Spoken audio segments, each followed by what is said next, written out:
कई पीढ़ियों के बाद माहेश्वरी खानदान में रवि और कंचन की सबसे छोटी संतान के रूप में बेटी का जन्म हुआ था। वे दोनों फूले नहीं समा रहे थे, क्योंकि रवि और कंचन की बहुत इच्छा थी कि वे भी कन्यादान करें, क्योंकि पिछले कई पीढ़ियों से उनका परिवार इस सुख से वंचित था। आज दो बेटों के जन्म के लगभग 7-8 सालों बाद फिर से उनके आंगन में किलकारियां गूंजी थीं, और वह भी बिटिया की। बिटिया का नाम तान्या रखा गया। तान्या यानी जो परिवार को जोड़ कर रखे।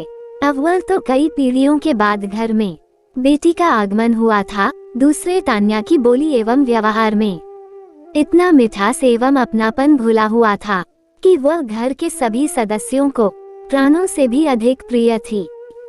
सभी उसे हाथों हाथ उठाए रखते। यदि घर में कभी उसके दोनों बड़े भाई झूठ मूठी सही जरा सी भी उसे आंख भी दिखा दें या सताएं तो फिर पूछो मत। उसके दादा दादी और खासकर उसके प्यारे पापा रण क्षेत्र में तान्या के साथ तुरंत खड़े हो जाते। दोनों भाई उसकी चोटी खींचकर उसे प्यार से चिढ़ाते कि जब से तू आई है हमें तो कोई पूछने वाला ही नहीं है। जिस प्रकार एक नवजात पक्षी अपने घोंसले में निडरता से चहचहाते रहता है, उसे ये तनिक भी भय नहीं होता कि उसके कलरव को सुनकर कोई दुष्ट शिकारी पक्षी उन्हें अपना ग्रास बना लेगा।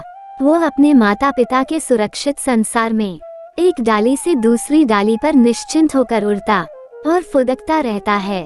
तान्या भी इसी तरह अपने नन्हे पंख फैलाए पूरे घर में ही नहीं, अड़ोस पड़ोस में भी तितली की तरह अपनी स्नेहिल मुस्कान बिखेरती उड़ती रहती थी। सबको सम्मान देना और हर एक जरूरतमंद की मदद करना उसका स्वभाव था। समय के पंखों पर सवार तान्या धीरे धीरे किशोरावस्था के शिखर पर पहुंच गई, लेकिन उसका स्वभाव अभी भी वैसा ही था, बिल्कुल निश्चल, सहज और सरल।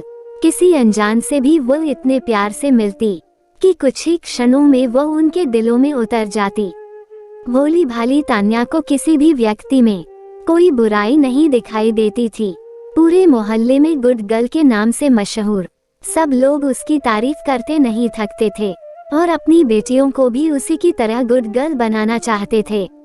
हालांकि तान्या की मां कंचन जी काफी प्रगतिशील महिला थीं, लेकिन थी तो वे भी अन्य माओं की तरह एक आम मां ही, जिनका हृदय अपने बच्चों के लिए सदा धड़कता रहता था। उन्हें पता था कि लड़कियों के लिए घर की चारदीवारी के बाहर की दुनिया घर के सुरक्षित वातावरण की दुनिया से बिल्कुल अलग होती है। बड़ी हो रही तान्या के लिए वह अक्सर चिंतित हो उठती कि उसे भी इस निर्मम समाज, जिसमें स्त्री को 2 दर्जे की नागरिकता प्राप्त है, बेईमानी और भेदभाव के मूल्यों का सामना करना पड़ेगा। एक दिन मौका निकालकर बड़ी होती तान्या को बंगे प्यार से समझाते हुए वे बोली, बेटा, ये समाज लड़की को सिर्फ गुड गर्ल के रूप में जरूर देखना चाहता है, लेकिन अक्सर मौका मिलने पर उन्हें गुड गर्ल में सिर्फ केवल एक लड़की ही दिखाई देती है, जो अनुचित को अनुचित जानते हुए भी उसका विरोध न करे और खुश रहने का मुखौटा उड़े रहे। ये समाज हम स्त्रियों से ऐसी ही अपेक्षा रखता है। तान्या बोलती, ओह, इतने सारे अनरियलिस्टिक फीचर्स। तब कंचन जी फिर समझाती, हाँ, पर एक बात और, आज का समय पहले की तरह घर में बंद रहने का भी नहीं है। तुम्हें भी घर के बाहर अनेक जगह जाना पड़ेगा, लेकिन अपने आंख कान सदैव खुले रखना। तान्या आश्चर्य से बोली, मगर क्यों बेटा, ये समाज लड़कियों को देवी की तरह पूजता तो है, पर मौका पाने पर हाड़मास की इन जीती जागती देवियों की भावनाओं और इच्छाओं अथवा अनिच्छाओं को कुचलने से तनिक भी गुरेज नहीं करता। समाज के इस निर्मम चेहरे से अनजान तान्या ने कंचन जी से पूछा, माँ, लेकिन ऐसा क्यों? मैं भी तो भैया जैसी ही हूँ, मैं भी एक इंसान हूँ, फिर मैं अलग कैसे हुई? बेटा, पुरुष के विपरीत स्त्री को एक ही जीवन चक्र में कई जीवन जीना पड़ता है। पहले माँ बाप के नीड़ रूपी घर में पूर्णतया लांग प्यार और सुरक्षित जीवन, और दूसरा घर के बाहर भेदती हुई हजारों नजरों वाले समाज के पावरफुल स्कैनर से गुजरने की चुभती हुई पीड़ा से तू रोज ही 2-4 होते हुए सीता की तरह अग्नि परीक्षा देने को विवश। बेटा, एक बात और, विवाह के बाद अक्सर यह स्कैनर एक नया स्वरूप धारण कर लेता है, जिसकी फ्रीक्वेंसी कुछ अलग ही होती है। लेकिन हम लड़कियां ही एक साथ इतने जीवन क्यों जिएं? बेटा, निश्चित तौर पर यह गलत है और हमें इसका पुरजोर विरोध जरूर करना चाहिए। लेकिन स्त्री के प्रति यह समाज कभी भी सहज या सामान्य नहीं रहा है। या तो हमें रहस्य अथवा अविश्वास से देखा जाता है, या श्रद्धा से, लेकिन प्रेम से कभी नहीं। क्योंकि हम स्त्रियों की जेंडर प्रॉपर्टीज समाज को हमेशा से भयाक्रांत करती रही है। सभी को अपने लिए एक शीलवती, सच्चरित्र और समर्पित पत्नी चाहिए, जो हर कीमत पर पति परायण बनी रहे। लेकिन दूसरे की पत्नी में अधिकांश लोगों को एक इंसान नहीं बल्कि एक वस्तु ही दिखाई पड़ती है। लेकिन माँ, ये तो ठीक बात नहीं। ऐसा क्यों? बेटा, हम स्त्रियों के मामले में पुरुष हमेशा से इस गुमान में जीता आया है कि यदि कोई स्त्री किसी पुरुष के साथ जरा सा भी हंस बोल ले, तो कुछ न होते हुए भी वह इसे उसके प्रेम और शारीरिक समर्पण की सहमति मान लेता है। तो क्या मैं किसी के साथ हंस बोल भी नहीं सकती? नहीं बेटा, मेरे कहने का अभिप्राय ये बिल्कुल भी नहीं है। मैं तो तुम्हें सिर्फ आगाह करना चाहती हूँ कि समाज के ठेकेदारों ने हमारे चारों ओर नियम कानूनों का एक अजीब सा जाल फैला रखा है, जिसमें काजल का गहरा लेप लगा हुआ है। लेकिन हमें भी अपने आप को कभी कमजोर या कमतर नहीं आंकना चाहिए, जबकि उन्हें यह एहसास करा देना चाहिए कि हम न केवल इस जाल को काट फेंकने का सामर्थ्य रखते हैं, बल्कि हमारे इर्द गिर्द फैलाए गए इसी काजल को अपने व्यक्तित्व की खूबसूरती का माध्यम बना उसे आंखों में सजा लेना जानते हैं, ताकि हम सिर उठाकर खुले आकाश में उड़ सकें और अपनी खुली आंखों से अपने सपनों को पूरा होते देख सकें। माँ, ये हुई न झांसी की रानी लक्ष्मीबाई वाली बात।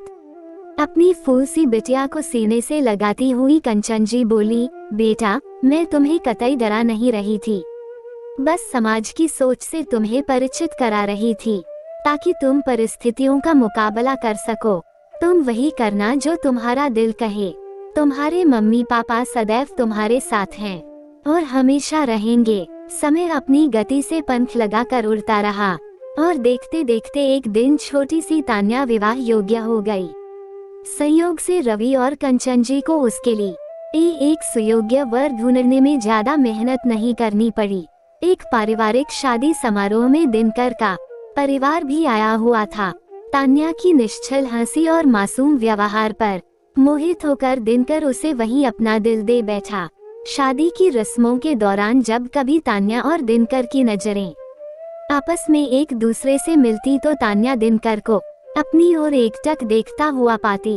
उसकी आंखों में उसे एक अबोले पर पवित्र प्रस्ताव की झलक दिखाई पड़ रही थी। उसने भी मन ही मन दिनकर को अपने दिल में जगह दे दिया। दिनकर की मां को छोड़कर और किसी को इस रिश्ते पर कोई आपत्ति नहीं थी।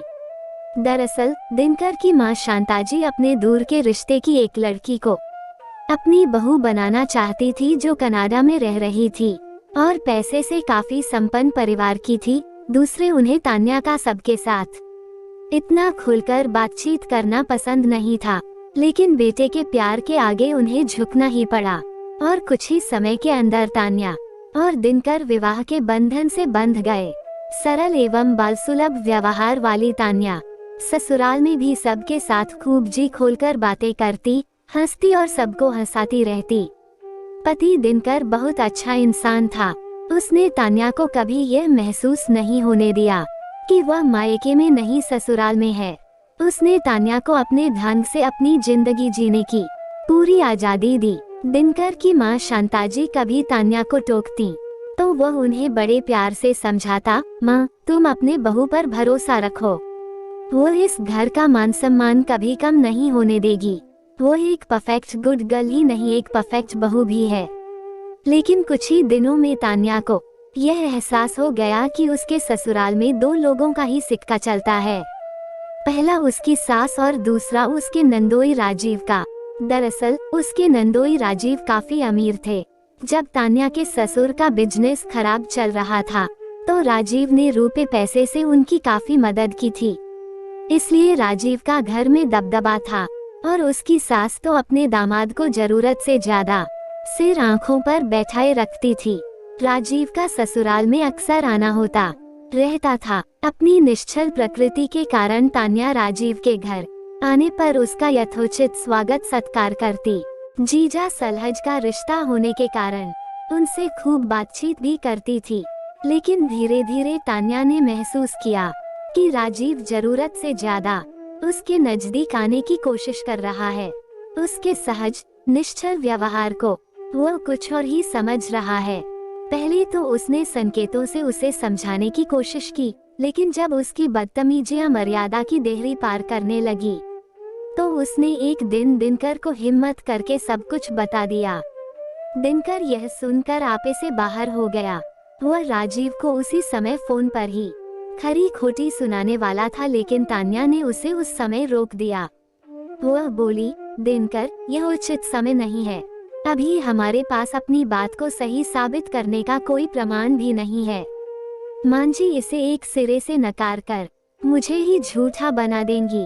तुम्हें मुझ पर विश्वास है, यही मेरे लिए बहुत है।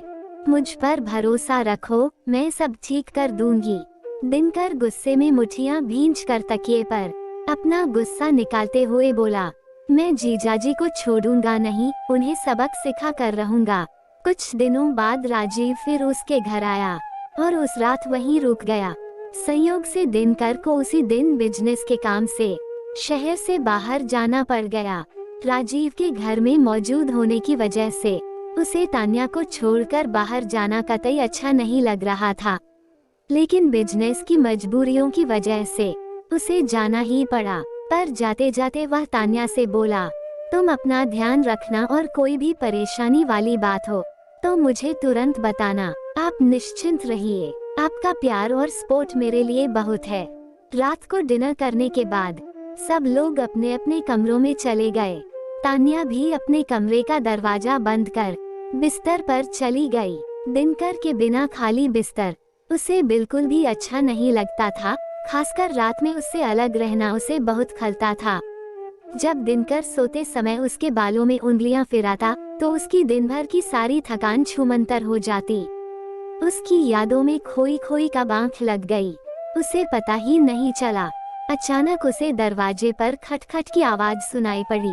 पहले तो उसे लगा कि यह उसका वहम है, पर जब खटखट की आवाज कई बार उसके कानों में पड़ी तो उसे थोड़ा डर लगने लगा कि इतनी रात को उसके कमरे का दरवाजा कौन खटखटा सकता है। कहीं राजीव तो नहीं। फिर यह सोचकर कि हो सकता है कि माँ बाबूजी में से किसी की तबीयत खराब हो गई होगी, उसने दरवाजा खोल दिया तो देखा सामने राजीव खड़ा मुस्कुरा रहा है। अरे जीजाजी, आप इतनी रात को इस वक्त यहाँ, क्या बात है? तान्या, मैं बहुत दिनों से तुमसे एक बात कहना चाहता हूँ। कुदरत ने स्त्री सुलभ गुणों के कारण राजीव का हाव भाव उसके दिल को कुछ गलत होने की चेतावनी दे रहा था। उसकी बातें उसे इस आधी रात के अंधेरे में एक अज्ञात भय का बोध भी करा रही थी। लेकिन तभी उसे अपनी माँ की दी हुई वह सीख याद आ गई कि हमें कभी भी हिम्मत नहीं हारनी चाहिए, बल्कि पूरी ताकत से कठिन परिस्थितियों का पुरजोर मुकाबला करते हुए हौसले को कम नहीं होने देना चाहिए।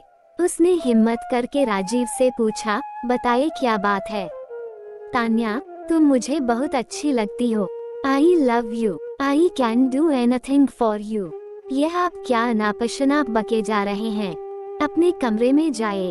तान्या, आज चाहे जो कुछ भी हो जाए, मैं तुम्हें अपना बना कर ही रहूंगा। इतना कहते हुए वह तान्या का हाथ पकड़कर उसे बेडरूम में अंदर ले जाने लगा कि तान्या ने एक जोरदार थप्पड़ राजीव के मुंह पर मारा और चिल्ला पड़ी, mister Rajiv, I am a good girl but not a mute and dumb girl. शर्म नहीं आती आपको ऐसी हरकत करते हुए? तान्या के इस चंडी रूप की कल्पना राजीव ने सपने में भी नहीं किया था। वो ये देखकर सहम उठा, पर स्थिति को संभालने की गरज से वह ढिठाई से बोला, बी कूल तान्या, मैं तो बस मजाक कर रहा था।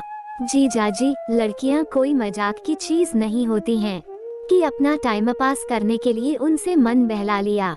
आपके लिए बेशक यह एक मजाक होगा, पर मेरे लिए यह इतनी छोटी बात नहीं है। मैं अभी माँ पापा को बुलाती हूँ। फिर अपनी पूरी ताकत लगाकर उसने अपने सास ससुर को आवाज लगाई, माँ पापा इधर आइए। रात में उसकी पुकार पूरे घर में गूंज बन गई। उसकी चीख सुनकर उसके सास ससुर फौरन वहां आ गए। गहरी रात के समय अपने कमरे के दरवाजे पर डरी सहमी अपनी बहू तान्या और वहीं पास में नजरें चुराते अपने दामाद राजीव को देखकर वे दोनों भौंचक के रह गए।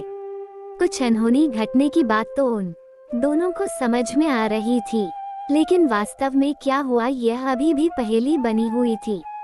तभी राजीव बेशर्मी से बोला, माँ तान्या ने मुझे अपने कमरे में बुलाया था। नहीं माँ, ये झूठ है।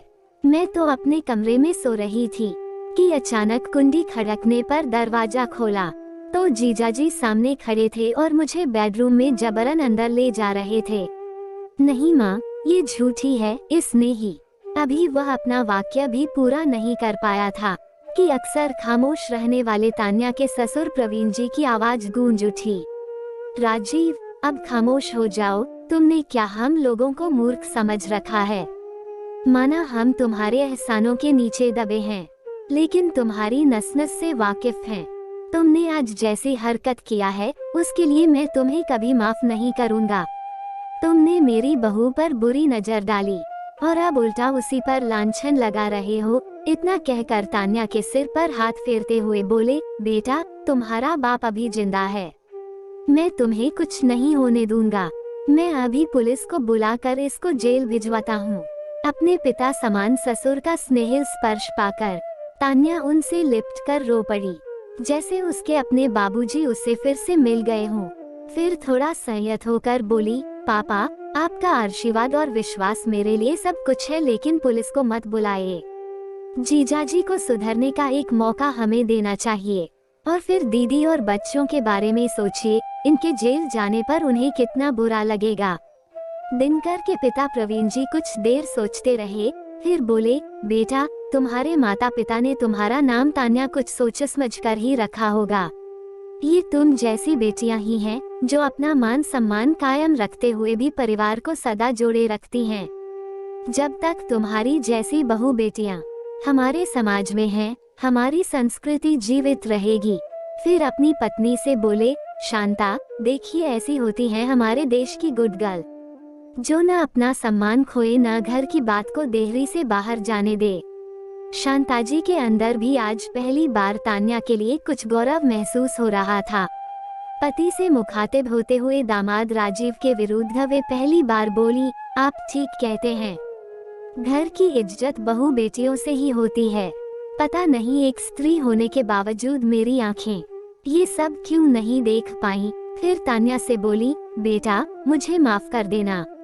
राजीव तुम अब यहाँ से चले जाओ। मैं तुम्हारा पाई पाई चुका दूंगा, पर अपने घर की इज्जत पर कभी हल्की सी भी आंच नहीं आने दूंगा। तान्या हमारी बहू ही नहीं, हमारी बेटी भी है और सबसे बढ़कर इस घर का सम्मान है। प्रवीण जी बोल पंगे। सास ससुर का स्नेहिल आशीर्वाद पाकर आज तान्या को उसका ससुराल उसे सचमुच अपना घर लग रहा था, बिल्कुल अपना, जिसके द्वार पर एक सुहानी भोर मीठी दस्तक दे रही थी।